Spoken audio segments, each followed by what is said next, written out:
ഇന്നും യേശുവിനോടുകൂടെ യാത്ര തുടരാമെന്ന ഈ ശുശ്രൂഷയിലേക്ക് താങ്കളെ സ്വാഗതം ചെയ്യുകയും കർത്താവായ യേശു ക്രിസ്തുവിൻ്റെ നിസ്തുല്യ നാമത്തിൽ വന്ദനം പറയുകയും ചെയ്യുന്നു.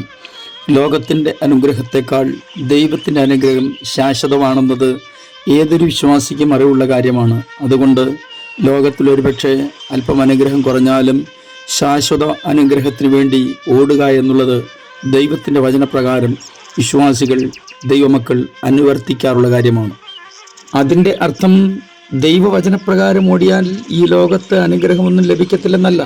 ഈ ലോകത്തിൽ എന്തെല്ലാം നിലകളിലുള്ള അനുഗ്രഹമാണ് ഒരു വിശ്വാസിക്ക് വേണ്ടി ദൈവം ഒരുക്കിയിട്ടുള്ളത്, അത് അല്പം പോലും കുറയാതെ അവരുടെ കൈകളിൽ എത്തിച്ചു കൊടുക്കും. അത് ദൈവിക പദ്ധതി തന്നെ. യാക്കോബ് അനുഗ്രഹം പ്രാപിച്ച ആ വിഷയത്തെ സംബന്ധിച്ച് തുടർന്ന് ഒരു ചെറിയ ചിന്ത കൂടി നിങ്ങളുമായി പങ്കുവയ്ക്കുവാൻ ഇന്നലെ വായിച്ച വാക്യം ഒരിക്കൽ കൂടി വായിക്കട്ടെ. ഉൽപ്പത്തി പുസ്തകം 32-ാം അധ്യായം 26-ാം വാക്യം.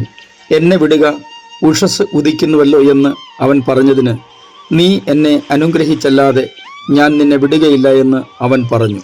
പശ്ചാത്തല ഭാഗങ്ങളൊക്കെ കഴിഞ്ഞ ദിവസം ഓർമ്മിപ്പിച്ചതായതുകൊണ്ട് അത് വീണ്ടും ആവർത്തിക്കുന്നില്ല. ഇവിടെ നമ്മൾ മനസ്സിലാക്കേണ്ടത്, യാക്കോബ് ദൈവത്തിൻ്റെ സന്നിധിയിൽ മല്ല് പിടിക്കുകയാണ്. ദൈവത്തിൻ്റെ സന്നിധിയിൽ എന്ന് പറയുമ്പോൾ പള്ളിയിൽ പോയോ അല്ലെങ്കിൽ അങ്ങനെയുള്ള ആരാധനാ സ്ഥലങ്ങളിൽ പോയോ മല്ല് പിടിച്ചെന്നോ പ്രാർത്ഥിച്ചോ എന്നുള്ളതല്ല. ഒരു വ്യക്തി എവിടെ ദൈവവുമായി സന്ധിക്കുമോ അവിടെ അവർക്ക് പ്രാർത്ഥിക്കാൻ കഴിയും. അതിനെ ആലയമെന്ന് വിളിക്കുന്നതിലും തെറ്റില്ല. ഇവിടെയും നമുക്കത് തിരിച്ചറിയാൻ കഴിയുന്നുണ്ട്. വാസ്തവത്തിൽ പ്രാർത്ഥനാ വേളകൾ എന്ന് പറയുന്നത് ദൈവത്തെ സന്ധിക്കുന്ന സമയങ്ങളായിരിക്കണം. പ്രാർത്ഥന ഇടങ്ങൾ ദൈവത്തെ സന്ധിക്കുന്ന ഇടങ്ങളായിരിക്കണം.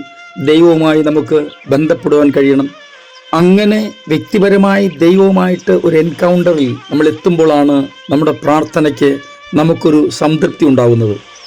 അല്ലെങ്കിൽ വെറുതെ പ്രാർത്ഥിച്ചിട്ട് എഴുന്നേറ്റ് പോകുന്ന പ്രതീതി മാത്രമേ ഉണ്ടാവൂ. മറിച്ച് നമുക്കങ്ങനെ വ്യക്തിപരമായി ദൈവവുമായി സന്ധിക്കാൻ കഴിഞ്ഞെന്ന് ഉറപ്പ് വരുമ്പോൾ നമ്മുടെ ഹൃദയത്തിൽ നമ്മൾ അറിയാതെ തന്നെ ഒരു സമാധാനം കുടികൊള്ളാൻ തുടങ്ങും.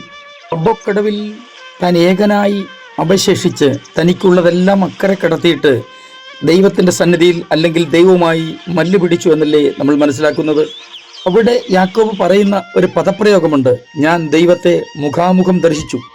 അതുകൊണ്ടാണ് ഞാൻ ഒരിക്കൽ കൂടി പറയുന്നത്, അത് ദൈവാലയമായിരുന്നില്ല, പ്രാർത്ഥനാ സ്ഥലമായിരുന്നില്ല, മറിച്ച് ദൈവത്തെ മുഖാമുഖമായി സന്ധിക്കത്തക്ക നിലകളിൽ ദൈവവുമായി ആ ഒരു എൻകൗണ്ടർ, ആ ഒരു ബന്ധം തനിക്ക് നിലനിർത്തിയെടുക്കാൻ കഴിഞ്ഞു. ദൈവത്തിൽ നിന്നും അനുഗ്രഹം പ്രാപിക്കും മുമ്പ് ഏതൊരു വ്യക്തിയും, ഏതൊരു ദൈവപൈതലും, വിശ്വാസിയും അല്പസമയത്തേക്ക് അഗ്നിപരിശോധനയിലൂടെയൊക്കെ കടന്നു പോകേണ്ടി വരും. ഏത് നിലയിലുള്ള ശോധന നേരിടേണ്ടി വന്നാലും ഒരു കാര്യം ഉറപ്പിച്ചോണം, ദൈവം അറിയാതെ നമ്മുടെ തലയിലെ ഒരു മുടി പോലും താഴെ പോവുകയില്ല. വാസ്തവത്തിൽ ആ ഒരു ഉറപ്പ് നമുക്കില്ലാത്തത് കൊണ്ടാണ് നമ്മൾ പലപ്പോഴും ആടുന്ന വേലി പോലെയാകുന്നത്. യാക്കോബ് ഇവിടെ തനിയെ ശേഷിച്ചു, തനിച്ചായി. അത് നമ്മൾ ഏറ്റവും ശ്രദ്ധയോടെ മനസ്സിലാക്കേണ്ട ഒരു കാര്യമാണ്. നമ്മൾ പലപ്പോഴും ദൈവസന്നിധിയിൽ പ്രാർത്ഥിക്കാനിരിക്കുമ്പോഴും എന്തൊക്കെയോ നമ്മുടെ തലയിൽ ഭാരം വെച്ചിട്ടാണ് പ്രാർത്ഥിക്കാനിരിക്കുന്നത്. വചനം നമുക്ക് ഉറപ്പ് തരുന്നത്, നിന്റെ ഭാരം യഹോവയുടെ മേൽ വെച്ചുകൊള്ളുക, അവൻ നിന്നെ പുലർത്തും എന്നാണ്. നമുക്ക് പിന്മാറാത്തൊരു വിശ്വാസം ഉണ്ടാവണം. അതായത് ഉറച്ച വിശ്വാസം. ഏത് പ്രതിസന്ധി നേരിടേണ്ടി വന്നാലും ഞാൻ ദൈവസന്നിധിയിൽ പ്രാർത്ഥനയ്ക്ക് വേണ്ടി വെച്ചിരിക്കുന്ന വിഷയത്തിൽ ദൈവം അനുകൂലമായൊരു മറുപടി എനിക്ക് നൽകുമെന്ന ഒരു ഉറപ്പ് നമുക്കുണ്ടാവണം. ശോധനകളുണ്ടാകും, പരീക്ഷണങ്ങളുണ്ടാകും, പ്രതിസന്ധികളുണ്ടാകും, പോരാട്ടങ്ങളുണ്ടാകും. അതിൻ്റെ മധ്യത്തിൽ പതറരുത്, തളർന്നു പോകരുത്. വിശ്വാസത്തോടെ വിളിച്ചു പറയണം, ഞാൻ ദൈവവുമായിട്ടാണ് ബന്ധം, ദൈവം എനിക്ക് മറുപടി നൽകുക തന്നെ ചെയ്യും. ഈ ഉറപ്പ് ഏതെങ്കിലും പ്രാസംഗികരിൽ നിന്നല്ല നമ്മൾ പ്രാപിക്കേണ്ടത്, ഏതെങ്കിലും പുസ്തകം വായിച്ചല്ല നമ്മൾ പ്രാപിക്കേണ്ടത്, മറിച്ച് ദൈവസന്നിധിയിൽ നമ്മൾ പ്രാപിച്ചെടുക്കണം. അങ്ങനെ ഉറപ്പുള്ള ഒരാൾ നിശ്ചയമായും ആടുന്ന വേലിയാവുകയില്ല.